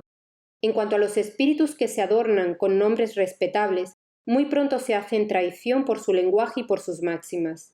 Y así el que, por ejemplo, se llama Fenelón, si desmintiese, aunque accidentalmente, el sentido común y la moral, patentizaría por este solo hecho la superchería. Si los pensamientos que expone son, por el contrario, puros, no contradictorios y constantemente dignos del carácter de Fenelón, no habrá motivo para dudar de su identidad, pues de otro modo sería preciso suponer que un espíritu que solo el bien predica puede mentir conscientemente y sin provecho. La experiencia nos enseña que los espíritus del mismo grado, del mismo carácter y que están animados de los mismos sentimientos se reúnen en grupos y familias. El número de los espíritus es incalculable y lejos estamos de conocerlos a todos, careciendo hasta de nombres para nosotros la mayor parte. Un espíritu de la categoría de Fénelon puede venir, pues, en vez y lugar de aquel, enviado a menudo por él mismo en calidad de mandatario. Se presenta con su nombre, porque le es idéntico y puede suplirlo, y porque es preciso un nombre a la fijación de nuestras ideas. Pero ¿qué importa en último resultado que un espíritu sea o no sea realmente Fénelon? Desde el momento en que solo cosas buenas dice y que habla como lo hubiera hecho el mismo Fénelon, es un espíritu bueno, y el nombre con que se da a conocer es indiferente, no siendo por lo regular más que un medio de fijar nuestras ideas. No puede ser lo mismo en las evocaciones íntimas, pues en estas, según dejamos dicho, puede obtenerse la identidad por pruebas en cierto modo patentes. Por lo demás, es cierto que la sustitución de los espíritus puede dar lugar a multitud de equivocaciones, resultando de ellas errores y a menudo mistificaciones. Esta es una de las dificultades del espiritismo práctico, pero nunca hemos dicho que la ciencia espiritista fuese fácil, ni que se la pueda alcanzar bromeando, siendo en este punto igual a otra ciencia cualquiera. No lo repetiremos bastante. El espiritismo requiere un estudio asiduo y a menudo vasto. No pudiendo provocar los hechos, es preciso esperar que por sí mismos se presenten. Y con frecuencia son provocados por las circunstancias que menos se esperan.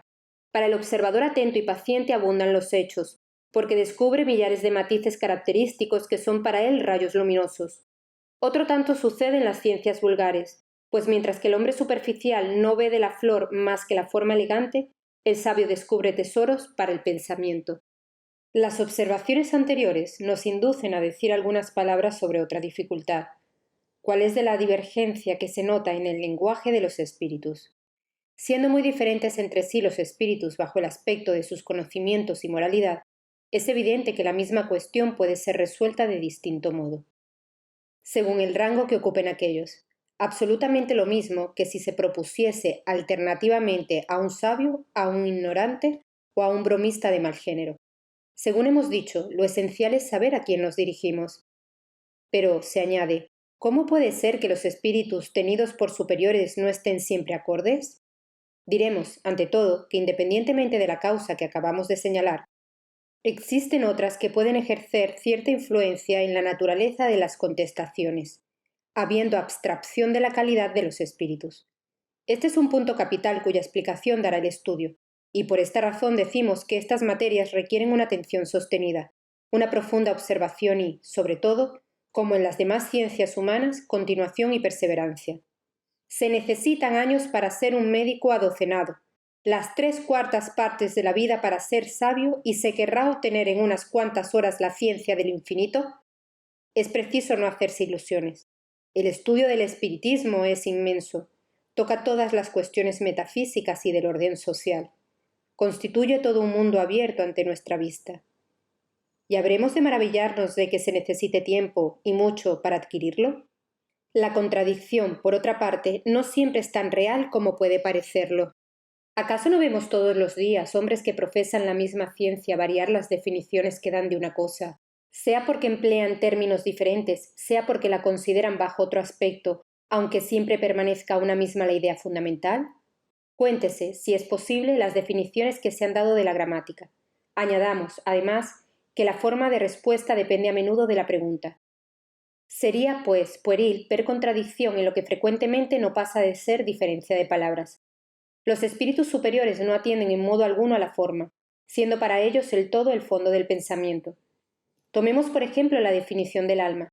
No teniendo acepción física esta palabra, pueden los espíritus, lo mismo que nosotros, diferir en la definición que den de ella, pudiendo decir uno que es el principio de la vida, llamándola otro el destello anímico, diciendo éste que es interna, aquel que es externa, etc. Y todos tendrán razón según el punto de vista. Hasta podría creerse que algunos de ellos profetan teorías materialistas y, sin embargo, no hay tal cosa. Lo mismo sucede con la palabra Dios, que será el principio de todas las cosas, el creador del universo, la soberana inteligencia, el infinito, el gran espíritu, etc. Y en definitiva siempre será Dios.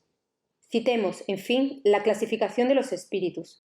Estos forman una serie no interrumpida, desde el grado inferior hasta el superior. La clasificación es arbitraria, y así podrá uno dividirlos en 3 clases, otro en 5, 10 o 20, según su voluntad, sin incurrir por ello en error. Todas las ciencias humanas nos ofrecen ejemplos de esto. Cada sabio tiene su sistema, todos los cuales cambian sin que cambie la ciencia. Aunque se haya aprendido botánica por el sistema de Linneo, de Jussieu o de Tournefort, no deja de saberse botánica. Concluyamos, pues, de dar a las cosas puramente convencionales más importancia de la que merecen, para fijarnos en lo que solo es verdaderamente grave, y la reflexión hará descubrir con frecuencia, en lo que más disparatado parece, una semejanza que había pasado desapercibida a primera inspección. Pasaríamos ligeramente por encima de la objeción de ciertos escépticos sobre las faltas de ortografía que cometen algunos espíritus. Si no hubiese de dar lugar a una observación esencial. Su ortografía, preciso es decirlo, no siempre es irreprochable, pero es necesario estar muy pobre de razones para hacerla objeto de una crítica grave, diciendo que, puesto que todo lo saben los espíritus, deben saber ortografía. A esto podríamos oponerles las numerosas faltas de este género cometidas por más de un sabio de la tierra, lo cual no amengua en un ápice su mérito, pero este hecho envuelve una cuestión más grave. Para los espíritus, y sobre todo para los superiores, la idea lo es todo y nada la forma. Desprendidos de la materia, el lenguaje es entre ellos rápido como el pensamiento, puesto que el mismo pensamiento sin intermediarios es el que se comunica. Deben, pues, encontrarse violentos cuando se ven obligados, para comunicarse con nosotros, a emplear las formas extensas y embarazosas del lenguaje humano, y sobre todo, a valerse de la influencia e imperfección de ese lenguaje para exponer todas las ideas. Esto lo dicen ellos mismos, y es curioso observar los medios de que echan mano para atenuar semejante inconveniente. Otro tanto nos sucedería a nosotros si hubiésemos de expresarnos en un idioma palabras más largas y de giros más extensos que los del idioma que empleamos. Este es el mismo inconveniente que encuentra el hombre de genio, el cual se impacienta de la lentitud de la pluma que va siempre más despacio que el pensamiento. Concíbese, después de lo dicho, que los espíritus den poca importancia a la puerilidad de la ortografía, sobre todo cuando se trata de una enseñanza grave y seria. ¿Acaso no es bastante sorprendente que se expresen indistintamente en todas las lenguas y que las comprendan todas? No debe, sin embargo, deducirse de esto que les sea desconocida la corrección convencional del lenguaje.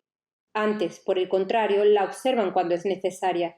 Y así, por ejemplo, las poesías dictadas por ellos desafían a menudo la crítica del más meticuloso purista, a pesar de la ignorancia del médium. Hay gentes que ven peligros en todas partes y en todo lo que no conocen. Gentes que no dejan de deducir consecuencias desfavorables del hecho de que ciertas personas, dadas a estos estudios, han perdido la razón. Pero, ¿qué hombre sensato podrá ver en esta una objeción grave? ¿No sucede lo mismo con todas las preocupaciones intelectuales respecto de cerebros débiles? ¿Se sabe acaso el número de locos y maniáticos producidos por los estudios matemáticos, médicos, musicales, filosóficos y otros? ¿Debemos por esto anatemizar esos estudios? ¿Qué prueban semejantes hechos? En los trabajos corporales nos estropeamos los brazos y las piernas, instrumentos de la acción material, y en los trabajos intelectuales nos estropeamos el cerebro, instrumento del pensamiento. Pero si se rompe el instrumento, no sucede lo mismo al espíritu. Y desprendido de la materia, no deja de disfrutar por ello de la plenitud de sus facultades.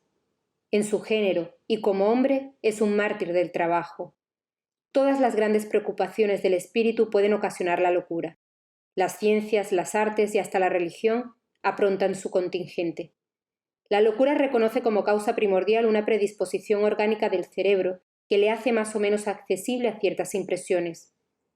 Dada una predisposición a la locura, ésta tomará el carácter de la preocupación principal, que entonces se convierte en idea fija. Esta idea fija podrá ser la de los espíritus, en quien de ellos se haya ocupado, como la de Dios, la de los ángeles, del diablo, de la fortuna, del poder, de un arte, de una ciencia, de la maternidad o de un sistema político o social. Es probable que el loco religioso lo hubiese sido también espiritista, si el espiritismo hubiese sido una preocupación dominante, como el loco espiritista hubiéralo sido por otro concepto, según las circunstancias. Digo, pues, que en este particular no disfruta de ningún privilegio el espiritismo, pero digo más aún, y es que, bien comprendido, es un preservativo de la locura. Entre las más numerosas causas de la sobreexcitación cerebral, es preciso contar los desengaños, las desgracias y los afectos contrariados, que son también las más frecuentes causas de suicidio. Pues bien, el verdadero espiritista ve las cosas de este mundo desde un punto tan elevado, que le parecen tan pequeñas y mezquinas, comparadas con el porvenir que espera. La vida es para él tan corta, tan fugitiva, que a sus ojos las tripulaciones no son más que incidentes desagradables de un viaje. Lo que produciría a otro una violenta emoción le afecta medianamente, y sabe, además, que los pesares de la vida son pruebas que favorecen su progreso, si las sufre sin murmurar, porque será recompensado con arreglo al valor con que las haya soportado. Sus convicciones le dan, pues, una resignación que lo preserva de la desesperación, y por lo tanto de una causa incesante de locura y de suicidio. Sabe, además, por el espectáculo que le ofrecen las comunicaciones con los espíritus, la suerte de los que voluntariamente abrevian sus días, y este cuadro es bastante perfecto para hacerle reflexionar, de modo que es considerable el número de los que han sido detenidos por el espiritismo en esta funesta pendiente. Este es uno de sus resultados. Ríanse de él tanto como quieran los incrédulos, que yo me limito a desearles los consuelos que han proporcionado a todos los que se han tomado el trabajo de sondear sus misteriosas profundidades. En el número de las causas de locura ha de incluirse también el terror, y el diablo ha trastornado a más de un cerebro. ¿Se sabe acaso el número de víctimas hechas, hiriendo imaginaciones débiles con el cuadro ese que se esmeran en hacer más horroroso, añadiéndole horribles pormenores? El diablo, se dice, no espanta más que a los niños. Es una cortapisa para conseguir que sean dóciles. Ciertamente, lo mismo que el coco y el búho, y cuando no le tienen ya miedo, son peores que antes. Y por obtener tan hermoso resultado no se tiene en cuenta el número de epilepsias causadas a consecuencia del trastorno de un cerebro delicado. Sería muy débil la religión si por no poder intimidar pudiese ver comprometido su poderío. Tiene afortunadamente otros medios de obrar sobre las almas, y el espiritismo se los proporciona más eficaces y graves, si sabe aprovecharlos. Demostrando la realidad de las cosas, neutraliza los funestos efectos del temor exagerado. Dos objeciones nos quedan por examinar, las únicas que verdaderamente merecen tal nombre, porque están basadas en teorías razonables. La una y la otra admiten la realidad de todos los fenómenos materiales y morales, pero excluyen la intervención de los espíritus. Según la primera de estas teorías, todas las manifestaciones atribuidas a los espíritus no son más que efectos magnéticos. Los médiums están en un estado que puede llamarse sonambulismo despierto, de cuyo fenómeno ha podido ser testigo todo el que haya estudiado el magnetismo. En este estado, las facultades intelectuales adquieren un desarrollo anormal, y el círculo de las percepciones intuitivas traspasa los límites de nuestra concepción ordinaria. El médium, por consiguiente, toma en sí mismo y a causa de su lucidez todo lo que dice y todas las nociones que transmite, hasta sobre las cosas que más desconocidas le son en su estado normal. No seremos nosotros quienes pongamos en tela de juicio el poderío del sonambulismo, cuyos prodigios hemos visto y cuyas fases hemos estudiado por espacio de más de 35 años. Y convenimos en que, en efecto, muchas manifestaciones espiritistas pueden explicarse por este medio, pero una observación sostenida y atenta pone de manifiesto una multitud de hechos en que la intervención del médium, fuera de la de un instrumento pasivo, es materialmente imposible. A los que participan de esta opinión les diremos como a los otros: mirad y observad, porque seguramente no lo habéis visto todo. Y enseguida les oponemos dos consideraciones sacadas de su propia doctrina. ¿De dónde ha venido la teoría espiritista? ¿Es acaso algún sistema imaginado por ciertos hombres para explicar los hechos? De ninguna manera. ¿Quién la ha revelado? Precisamente esos mismos médiums, cuya lucidez encomiáis. Sí, pues la lucidez es tal como vosotros la suponéis. ¿Por qué habían de atribuir a los espíritus lo que en sí mismo habían tomado?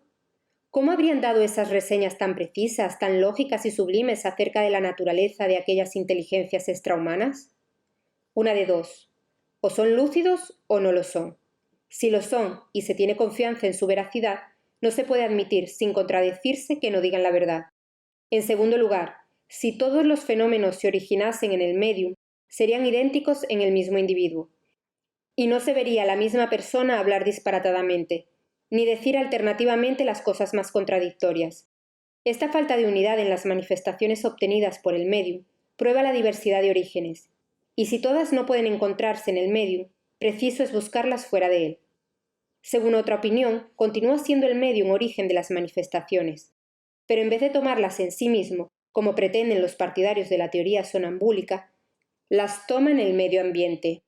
El médium será en este caso una especie de espejo que refleja todas las ideas, todos los pensamientos y conocimientos de las personas que le rodean, y nada dice que no sea conocido de algunos, por lo menos de los concurrentes. No se puede negar, y este es uno de los principios de la doctrina, la influencia que ejercen los asistentes en la naturaleza de las comunicaciones, pero es muy distinta de la que se supone, y de lo que dejamos dicho a la opinión de que el médium sea eco de aquellos. Hay mucha diferencia, porque millares de hechos demuestran perentoriamente lo contrario.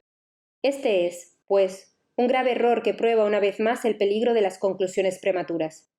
Las personas a quienes contestamos no pueden, pues, negar la existencia de un fenómeno del que no quiere darse cuenta la ciencia vulgar, pero, no queriendo admitir la presencia de los espíritus, lo explican a su manera. Su teoría sería espaciosa, si pudiera abrazar todos los extremos, pero no sucede así. Cuando se les demuestra hasta la evidencia que ciertas comunicaciones del médium son completamente extrañas a los pensamientos, a los conocimientos y hasta las opiniones de los asistentes, y que con frecuencia son espontáneas y contradicen todas las ideas preconcebidas, no se detienen por tan poca cosa. La irradiación, dicen entonces, se extiende más allá del círculo inmediato que nos rodea. El médium es reflejo de toda la humanidad, de modo que no toma sus inspiraciones de las personas circunvecinas, sino que va a buscarlas más lejos, a la ciudad en que se encuentra, a la comarca, por todo el globo y hasta las otras esferas. Creo que no se encontrará en esta teoría una explicación más sencilla y más probable que la del espiritismo, porque dicha teoría supone una causa mucho más maravillosa. La idea de que algunos seres pueblan el espacio y que, estando en contacto permanente con nosotros, nos comunican sus pensamientos. Nada tiene que choque más con la razón que la suposición de esa irradiación universal que, procediendo de todos los puntos del universo, se concentra en el cerebro de un solo individuo. Digámoslo una vez más, y este es un punto capital sobre el cual nunca insistiremos bastante. La teoría sonambúlica, y la que pudiera llamarse reflectiva, han sido imaginadas por algunos hombres, y son opiniones individuales forjadas para explicar un hecho, al paso que la doctrina espiritista no es de creación humana, sino que ha sido dictada por las mismas inteligencias que se manifiestan, cuando nadie pensaba en ella y hasta la opinión general la rechazaba. Pues bien, nosotros pedimos que se diga el lugar donde han ido a tomar los médiums una doctrina que no existía en el pensamiento de nadie en la tierra, y preguntamos también por qué extraña coincidencia millares de médiums diseminados por todo el globo y que nunca se han visto están conformes en decir lo mismo. Si el primer médium que apareció en Francia sufrió la influencia de opiniones conocidas ya en América, ¿por qué rareza ha ido a buscar sus ideas a 2000 leguas más allá de los mares, a un pueblo de distintas costumbres y lenguaje, en vez de tomarlas de su alrededor? Pero hay otra circunstancia en la cual no se ha pensado lo suficiente. Las primeras manifestaciones, así en Francia como en América, no tuvieron lugar por medio de la escritura ni de la palabra, sino por medio de golpes, que coincidiendo con las letras del alfabeto formaban palabras y frases. De este modo declararon que eran espíritus las inteligencias que se revelaban. Si se podía, pues, suponer una intervención del pensamiento del médium en las comunicaciones verbales o escritas, no sucede así en las obtenidas por golpes, cuya significación no podía ser conocida de antemano. Podríamos citar numerosos hechos que demuestran en la inteligencia que se manifiesta una individualidad evidente y una independencia absoluta de voluntad. Recomendemos, pues, a los disidentes una observación más atenta. Y si quieren estudiar sin prevención y no deducen antes de haberlo visto todo, reconocerán la insuficiencia de su teoría para explicarlo todo. Nos limitaremos a dejar sentadas las siguientes cuestiones. ¿Por qué la inteligencia que se manifiesta, cualquiera que sea, se niega a responder a ciertas preguntas sobre asuntos perfectamente conocidos, como, por ejemplo, sobre el nombre y la edad del que pregunta, sobre lo que tienen en la mano, sobre lo que ha hecho el día anterior y lo que hará al día siguiente, entre otros? Si el médium es espejo del pensamiento de los concurrentes, nada le sería más fácil que contestar.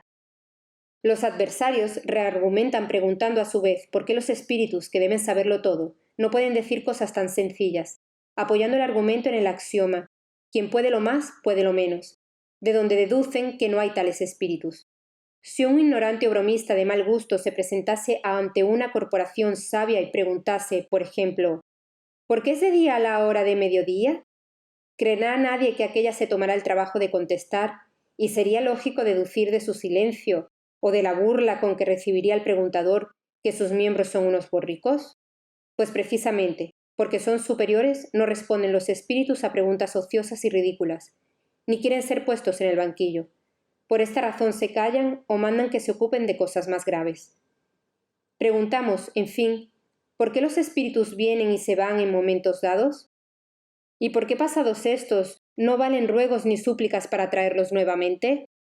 Si solo por el impulso mental de los asistentes obrase el medium, es evidente que, en circunstancias semejantes, el concurso de todas las voluntades reunidas debería estimular su perspicacia.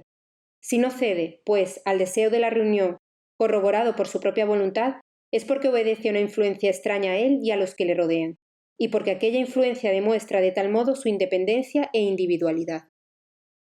El escepticismo respecto al espiritismo, cuando no es fruto de una oposición sistemáticamente interesada, reconoce casi siempre como origen un conocimiento incompleto de los hechos, lo que no obsta a que ciertas gentes resuelvan la cuestión como si la conociesen a fondo. Puede tenerse ingenio y mucha instrucción, y carecerse de raciocinio, siendo el primer indicio de este defecto el creer infalible su juicio. Muchas personas no ven en las manifestaciones espiritistas más que un objeto de curiosidad, pero confiarnos que, en la lectura de este libro, verán en estos extraños fenómenos más que un simple pasatiempo. Dos partes comprende la ciencia espiritista, la una experimental, que versa sobre las manifestaciones en general, y la otra filosófica, que comprende las manifestaciones inteligentes. El que no haya observado más que la primera se encuentra en la posición de aquel que no conoce la física más que por experimentos recreativos, sin haber penetrado en el fondo de la ciencia. La verdadera doctrina espiritista consiste en la enseñanza dada por los espíritus, y los conocimientos de que es susceptible esta enseñanza son demasiado graves para poderse obtener de otro modo que no por el estudio serio y continuado, hecho en el silencio y recogimiento, porque solamente en tales condiciones puede observarse un número infinito de hechos y matices que pasan desapercibidos al observador superficial, y que permiten la adquisición de una opinión fundada. Aunque este libro no produjese otro resultado que el de indicar el lado grave de la cuestión y provocar estudios en este sentido, sería ya bastante, y nos regocijaríamos de haber sido elegidos para realizar una obra, de la cual no pretendemos, por otra parte, hacernos ningún mérito personal, puesto que los principios que contiene no son creación nuestra. Todo el mérito se debe a los espíritus que la han dictado. Esperamos que producirá otro resultado, y es el de guiar a los hombres serios que deseen instruirse, haciéndole ver en estos estudios un fin grande y sublime, el del progreso individual y social, y el de indicarles el camino para alcanzarlo. Concluyamos con una consideración final. Los astrónomos, al sondear los espacios, han encontrado en el reparto de los cuerpos celestes claros injustificados y en desacuerdo con las leyes del conjunto, y han supuesto que estos claros estaban ocupados por globos inapreciables a sus miradas. Han observado, por otra parte, ciertos efectos cuya causa les era desconocida, y se han dicho, ahí debe de haber un mundo, porque ese vacío no puede existir y esos efectos deben tener una causa.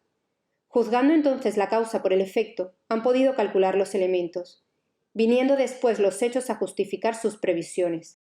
Apliquemos este raciocinio a otro orden de ideas. Si se observa la serie de los seres, se encuentra que forman una cadena sin solución de continuidad, desde la materia bruta hasta el hombre más inteligente. Pero entre el hombre y Dios, que es el alfa y omega de todas las cosas, ¿cuán grande es el vacío? ¿Es razonable creer que en aquel cesan los eslabones de la cadena? ¿Que salve sin transición la distancia que le separa del infinito? La razón nos dice que entre el hombre y Dios debe haber otros grados, como dijo a los astrónomos que entre los mundos conocidos debía de haber mundos desconocidos. ¿Qué filosofía ha llenado este vacío? El espiritismo nos lo presenta ocupado por los seres de todos los grados del mundo invisible, seres que no son más que los espíritus de los hombres que han llegado a los distintos grados, que conducen a la perfección, y de este modo todo se encadena desde el alfa hasta la omega. Los que negáis la existencia de los espíritus, llenad el vacío ocupado por ellos, y vosotros, los que de los espíritus os reís, atreveros a reíros de las obras de Dios y de su omnipotencia. Allan Kardec.